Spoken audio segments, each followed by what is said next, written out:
আসসালামু আলাইকুম ওরহমতুল্লাহি ওয়া বারাকাতুহু। আলহামদুলিল্লাহ, আমরা মক্কা থেকে ওমরার কাজ পরিপূর্ণ করে আজকের নবী পাকের দরবারে এসেছি। মদিনা শরীফে হাজিদেরকে নিয়ে প্রথম নবীর দরবারে সালাম দিতে এসেছি। আল্লাহ পাক আমাদের ওমরা হজকে যেন কবুল করে।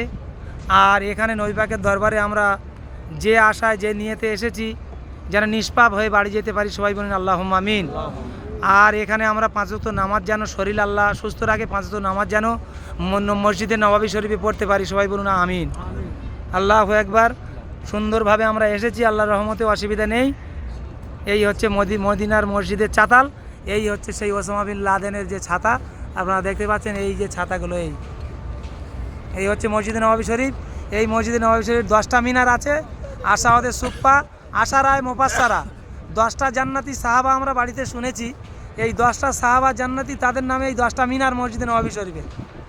আর এই যে সবুজ গম্বুজ দেখতে পাচ্ছেন, এই সবুজ গম্বুজের নিচে আল্লাহ রসুল সাল্লাহ সাল্লাম শুয়ে আছেন। তার পাশে ডান পাশে আছে আবু বকর, বাঁ পাশে আছে ওমর।